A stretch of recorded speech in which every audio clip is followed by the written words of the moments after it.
네, 김 교수님, 지금 국민의힘이 어제 오늘이죠. 국회의원 연찬회를 아마 2019년 자유한국당 이후 3년 만에 개최를 해서 전 예. 국회의원 그리고 정부에서도 요직에 있는 분들은 다 참석을 하신 것 같아요. 그래서 이 연찬회에서는 주로 어떤 것들이 논의가 되고 있습니까? 네, 목요일, 금요일 1박 2일 연찬회고요. 이제 9월 달이 되면 정기국회가 시작이 되는데 집권당이 되고 나서 이제 첫 번째 치르는 정기국회 아니겠습니까? 민주당에서도 좀 약이 바짝 올라서 이번 정기국회 벼르고 있을 텐데 그럴 때일수록 전선이 흐트러지면 안 되거든요. 그러니까 저희들도 방송하면서 제일 힘들 때가 민주당이 이 비판하게 되면 또 민주당이라고 하는 야당 입장에서는 정권이 견제하게 비판하는 건 또 당연한 일이지 않습니까? 거기에 맞서는 논리로 같이 함께 구성을 해야 되는데 내부에서 민주당이 비판에 부안해동하는 모습이 있게 되면 그러니까요. 매우 머리가 아픕니다. 근데 지금까지 그런 일들이 이곳저곳에서 워낙 많이 일어났기 때문에 첫 번째 정기국회를 앞두고 당이 먼저 단합하는 게 제일 중요하고요. 그 다음 당과 정부가 원활한 소통을 통해서 정부의 정책들이 일사불란하게 당과 함께 유기적으로 맞아떨어져야 되는데 어제 이제 상임위별로 그런 분과 토의도 가졌고 그래서 이제 정부가 취하고 있는 여러 민생에 관련된 정책들에 대해서 함께 당과 정부가 한 몸처럼 움직이기 위한 여러 의견들을 교환했고 금요일 연찬회에는 우리 또 당원들 국민의힘을 지지하는 많은 분들께서 궁금해하는 전당대회 언제 치를 거냐 뭐 이런 얘기들부터 앞으로의 차기 지도부 구성 등에 관한 다양한 이야기들까지 나누는 그런 시간이라고 보면 좋을 것 같습니다. 아직 끝나지 않아 갖고 뭐 결의문이라든가 어떤 입장문 표명은 아직 안 나왔죠. 지금 현재 녹화하는 그런 시간까지는. 저희 녹화하는 시간 말씀드려야 될 것 같은데 금요일 오전 상황에서 아직 녹화를 하고 있기 때문에 한참 연찬회가 진행 중일 때 녹화하고 있다는 점도 말씀드립니다. 그런데 어제 저녁 그러니까 목요일 저녁이 되겠네요. 윤석열 대통령도 아주 참석을 해가지고 이제는 전 정권 핑계를 해서는 안 된다. 당정이 원팀이 돼가지고 국민 민생만을 보고 나아가자 해가지고 또 분위기가 아주 좋았다고 그러네요. 그래서 또 의원들 또 윤석열한테 힘을 몰아주자 이렇게 막 화이팅을 외치고 분위기는 좋았던 것 같아요. 대통령의 표정을 보면 기분이 진짜 좋구나. 또 아니면 기분이 썩 그렇게 좋지 않은데 애써 노력하는구나. 이렇게 제가 한 1년 가까이 있다 보니까 그러겠죠. 표정, 눈빛만 봐도 어떤가 이렇게 생각이 좀 들 때가 있는데요. 어제의 저 장면을 보면선 진심으로 정말 당이 함께 모여서 함께 으쌰으쌰하는 모습에 기분이 꽤 좋았구나 이런 생각이 들었고요. 추운 겨울에 함께 선거를 치렀던 동지들이 생각난다 이렇게 얘기를 합니다. 왜냐면 선거가 3월 달이었고 가장 뜨겁게 선거를 치렀던 게 대통령 후보가 됐던 게 11월. 그래서 12월, 1월 달이 정말 치열하게 선거를 치렀는데요. 전국 각지를 돌지 않습니까?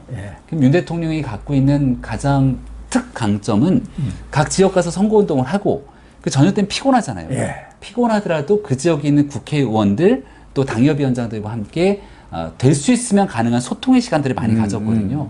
그래서 그렇게 전국을 돌아다녔던 사람들이 한 자리에 다 같이 모인 게 아마 처음이었을 겁니다. 그렇죠. 그러니까 옛날 생각도 나고 우리가 이렇게 정권 교체했는데 국민들한테 한번 희망을 보여줘야 되는 것 아니냐. 그러니까. 다 같이 으쌰으쌰하면서 힘을 한번 합쳐보자 하니까 얼마나 그 마음이 뜨거웠을까 이렇게 생각합니다. 그래서 여기 주저앉아서 밤새 얘기하고 싶다. 가기가 싫다. 뭐 이렇게 했는데 할 수 없이 가야겠다. 뭐 이렇게 아쉬움을 표명을 했다고 하는데요. 그런데 뭐 또 이런 일을 큰 일을 하다 보면 좀 오개티랄까 흠결이 있게 되는데 한 두 가지가 또 있어가지고 언론에 보도가 됐는데 하나는 작가 이지성 씨의 그런 뭐 여성 비하인지 뭐 칭찬인지 이런 발언이 하나가 있었고 지금 한미 연합훈련 중 아닙니까? 그래서 윤석열 대통령도 금주령 내려서 어제 건배도 오미자주로 한 것 같은데 또 권성동 원내대표가 이 연찬회 이제 저녁 연찬회가 끝나고 또 술자리 뒤풀이를 가졌다 그런 영상이 나돌고 있어요.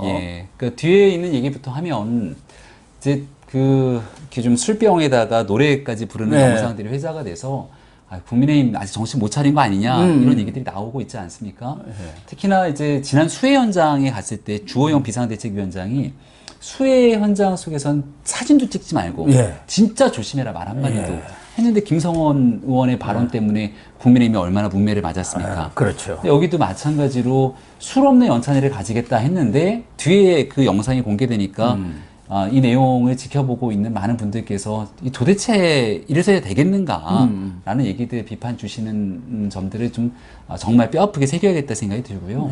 다만 이제 그 내용들 이렇게 쭉 지켜보니까 바로 앞에 박정화 대변인이 있더라고요. 그러니까 이제 당연히 연찬회 현장에는 기자들이 많이 왔을 텐데 의원들과 국민의힘 연찬회는 무알콜 연찬회지만 기자들한테까지 그 내용이 해당되는 것은 아니지 않습니까? 그래서 아마 기자들과의 관계를 형성하는 과정 속에서 가졌던 자리인 것 같은데 그렇다면 그 정말 이렇게 소규모로 모여서 같이 조정도 하고 또 이런 일들이 밖으로 나가서 비판받는 일이 없도록 해야 되는데 왜 자꾸 이런 실수가 반복될까? 비판의 대상이 된 권성동 원내대표가 정말 뼈아프게 이 모습에 대해서 좀 한번 돌아볼 필요가 있다 이런 말씀드립니다. 윤핵관에 대해서는 우리 국민들의 시선이 지금 따갑지 않습니까? 최근에 NBS라고 전국 지표조사에도 보면은 윤석열 대통령이 윤핵관과 거리를 둬야 한다가 73%가 나와 있습니다. 뭐 기자들이 의원들이 이렇게 해갖고 이런 상황이니까 엄중한 상황이니까 술 안 먹겠다 이런 거 뒤풀이 안 하겠다고 뭐 기자들이 하자는 사람이 누가 있겠습니까? 그런 것을 권성동 원내대표가 더 조심하고 또 조심을 해야 하는데 이번에도 이런 일을 벌여가지고 좋은 그런 연찬회에 아주 그냥 찬물을 끼얹은 그런 결과를 빚었지 않습니까? 권성동 원내대표가 벌써 그 여러 차례 무리가 있지 않았습니까? 한두 번이 아니죠. 휴대전화의 텔레그램 메시지가 거기서 제일 지금 컸던 사건이고 제일 첫 번째가 검수안박 법안 처리 때 뭐 워낙이나 들끓었었고 또 그 대통령 해외 순방 때 나갔던 비서관 간에 문제가 있을 때 BTS 얘기를 꺼내면서 또 여론의 문매를 맞은 바가 있었고 가장 대표적으로 젊은 친구들의 등을 돌렸던 게 구급 이 비서 행정요원이죠. 구급 행정요원 채용에 대해서 구급 공무원 얘기를 잘못 꺼냈다가 또 여론의 문매를 맞기도 했습니다. 그러니까 정치인이 이제 한번 구설수에 오르기 시작하면 언론의 관심 대상들은 계속 그쪽으로 포커싱이 향할 수밖에 없습니다. 언론의 출신이니까 너무나 잘 아시는 내용 아닙니까? 그러니까 그럴수록 권성동 원내대표가 뒤로 빠지고 기자들 챙기는 건 누구의 역할입니까? 제 대변인 했지만 대통령 선거 내내 지방 순회에서 가면 버스를 타고 지방의 기자들과 함께 갑니다. 그렇죠. 그럼 저는 일부러 버스를 같이 타요. 다 대변인들 같이 타고선 계속 소통하고 뭐 얘기하고 그리고 대통령 후보는 가서 다 이제 나름대로 역할을 끝내고 나면 숙소에 들어가면 그때 대통령 후보랑 같이 얘기를 하는 게 아니라 대변인이 다 챙기는 거거든요. 이번에도 박정화 대변인만 있었다면 누가 뭐라고 하겠어요? 박정화 대변인이 가서 조용히 챙기고 그리고 기자 관리 필요합니다. 왜냐? 연찬회 때 뉴스가 안 좋은 사건이 빵빵 터졌으니까 거기에 대해서 이런 부분들에 대해서 양해도 좀 하고 이 일을 박정화 대변인이 하도록 해줘야 되는데 노래를 부르는 한 장면이 나오면서 이 연찬회에 대한 부정적인 이미지가 씌워지게 되니 정말 어떻게 얘기를 해야 될지 저도 그냥 송구스럽고 명구스러울 따름입니다. 그 작가 이지성 씨 저는 뭐 잘 모르는 분인데 어떤 분인데 또 와가지고 또 이런 구설수에 올랐습니까? 누가 이분을 섭외했는데 제목은 뭐 아주 좋던데요. AI 시대에서 대체되지 않는 정당이 뭐 나아가야 될 길 뭐 이런 것 아니겠습니까?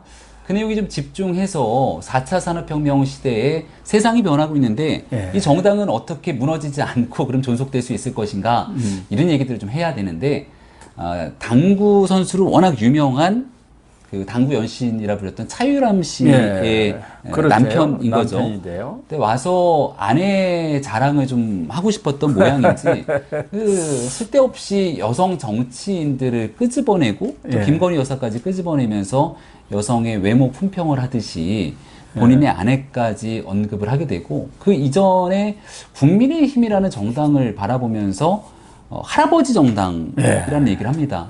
그러니까 우리가 왜 코끼리는 생각하지 마라고 하는 책에서 얘기를 하고 있는 것처럼 정치라는 건 기본적인 프레임이 굉장히 중요합니다.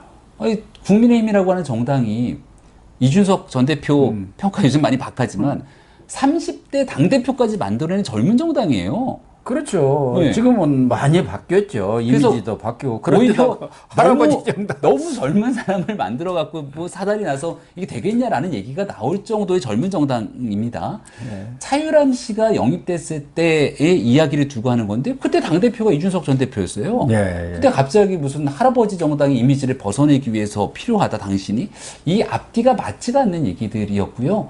그리고 거기에 구태여 나경원 전 의원 또 배현진 의원을 끌어냈는데 이게 나경원 전 의원 같은 경우는 요즘 뭐 장관 후보자로도 거론이 될 정도로 본인 스스로가 자기 전문성이 있는 정치인 아니겠습니까?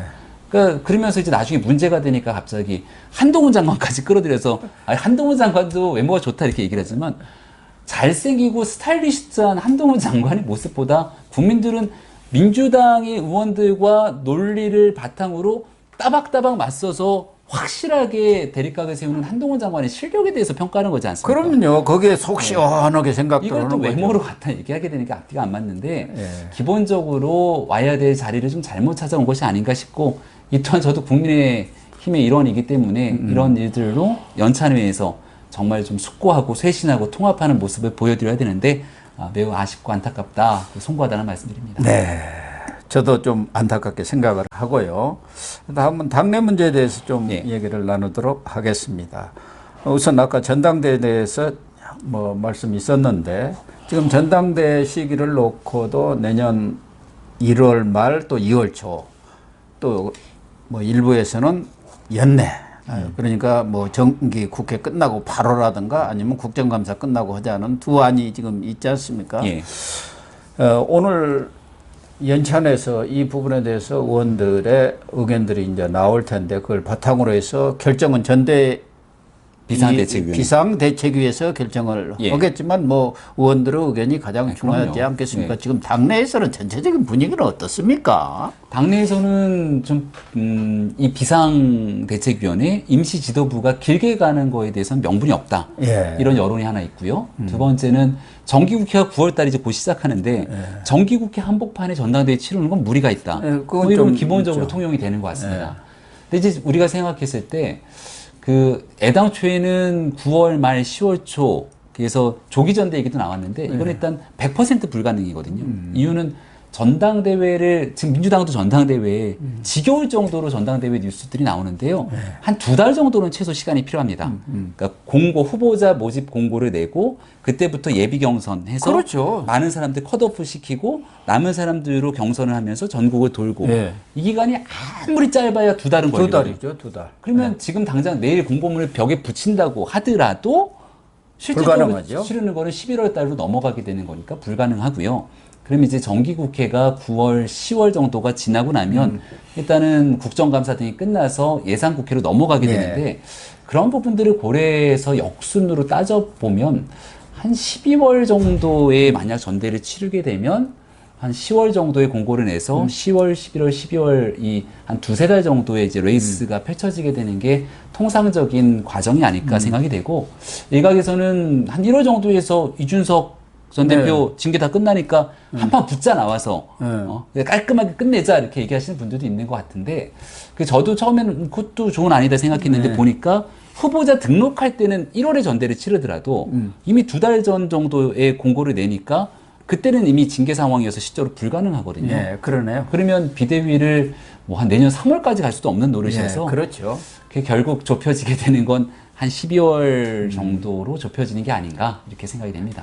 그러면 오늘 연찬에서도 그런 쪽의 의견이 뭐 다수를 좀 이룬다고 봐야겠네요. 네.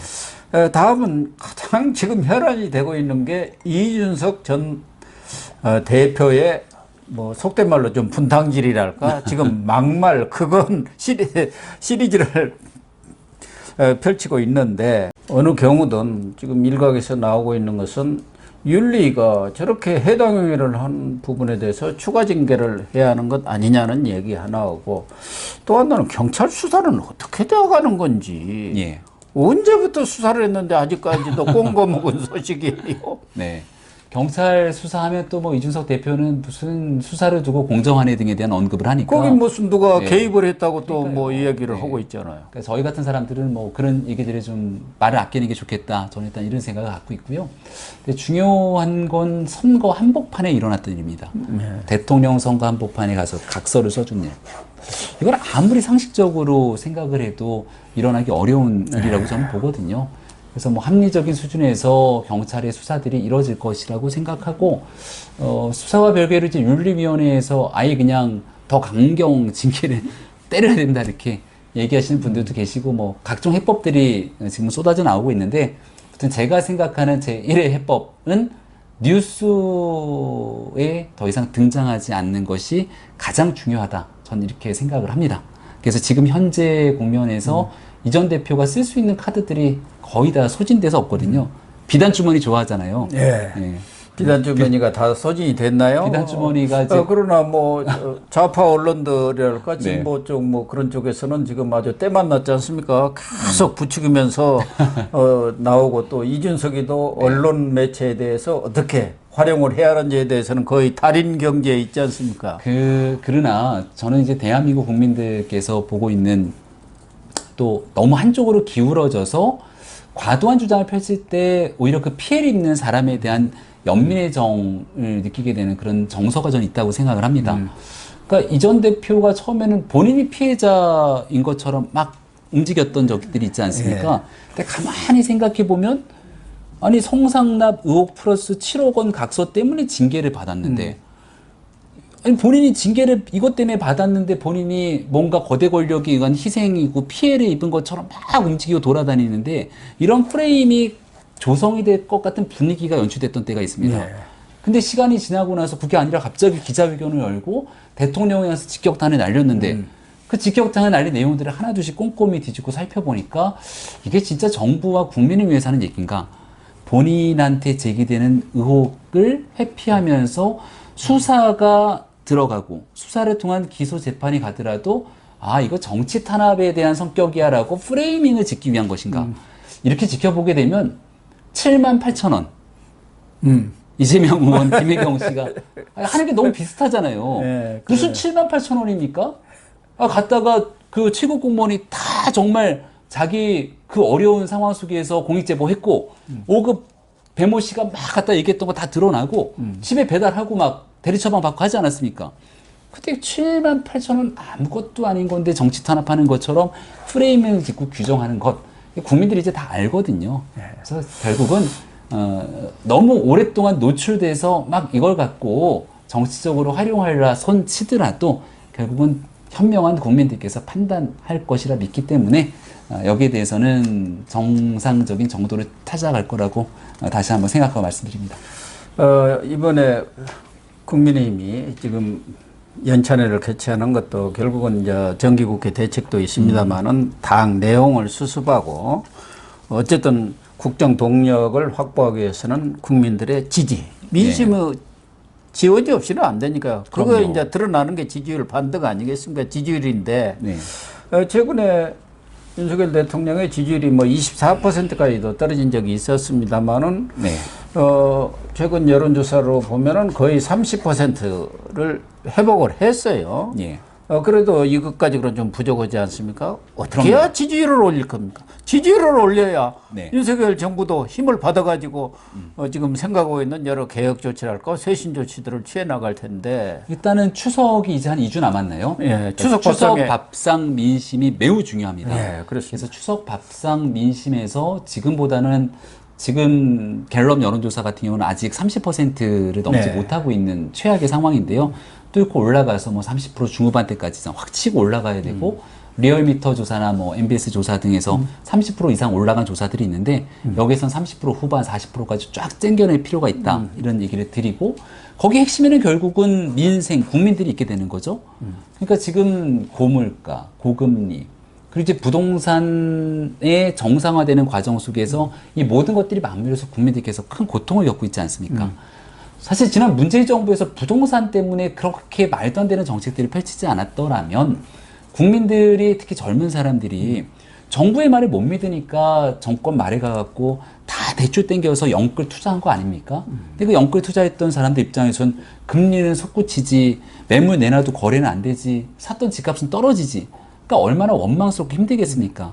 그러니까 그거를 이제 정상화시키는 과정에서 그럼 현재 정부에서 집값을 더 올려야 되나?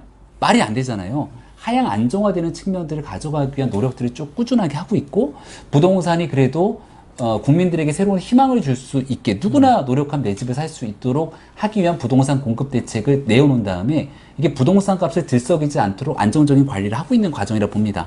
시간이 조금 걸릴 거예요. 그러니까 경제 문제에서 물가를 좀 어느 정도 안정화시키고 금리 문제야 우리나라만의 문제가 아니라 전 세계랑 맞물려 있으니까 그래서 어려운 환경이지만 그걸 만들어 가면서도 세모녀의 안타까운 죽음처럼 사회 극단에 내몰리고 있는 정말 어려운 분들에 대한 약자와의 동행을 함께 만들어 가야 되고 이것이 정부가 해야 되는 기본적인 역할이고요.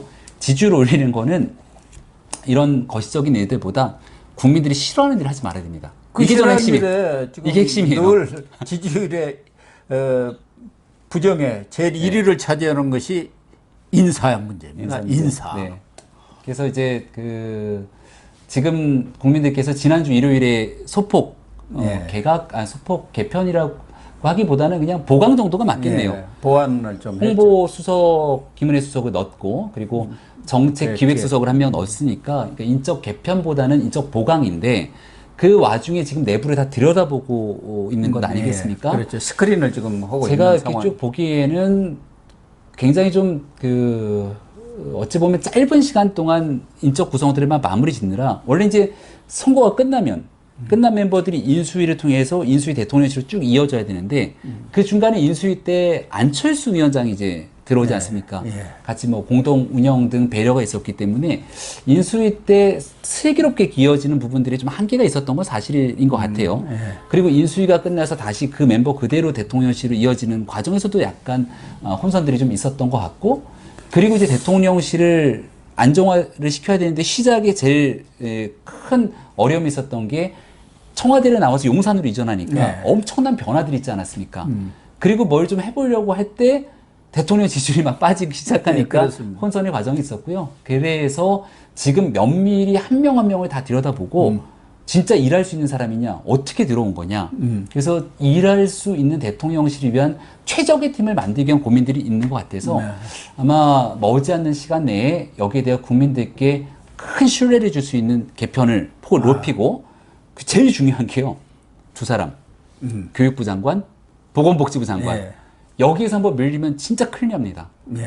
두 번의 낙마가 있었기 때문에 진짜 국민들 보시기에 이 정도면 정말 노력 많이 했구나 라고 하는 인물들 중심으로 이번 인사를 잘 펼쳐나가면서 국민의 신뢰를 받기 위한 노력들을 해나가는 게 중요하다 말씀드리죠. 어쨌든 청와대 내에 또 뭐 물론 수석급도 중요하지만 실질적으로 일을 하는 비서관 행정관들 이런 부분에 대해서 지금 스크린 작업을 벌이고 있다니까 거기에 대해서도 뭐 조치가 있을 걸로 예상이 되고 말씀하신 대로 가장 중요한 교육부 또 보건복지부 장관이 공석이 지금 조각이 완료가 안 된 그런 상태고 각각 두 사람씩 낙마를 한 상황이기 때문에 정말 이번에는 국민들의 눈높이에 좀 감동을 줄 수 있는 그런 인물 또 하나는 현미경 검증을 통해서 진짜 이번에는 문제 생기면 큰일 납니다. 그런 것을 좀 잘 내놔 가지고 추석밥상에 내놔서 이렇게 지지율 반등이 이루어지기를 기대를 하겠습니다. 네.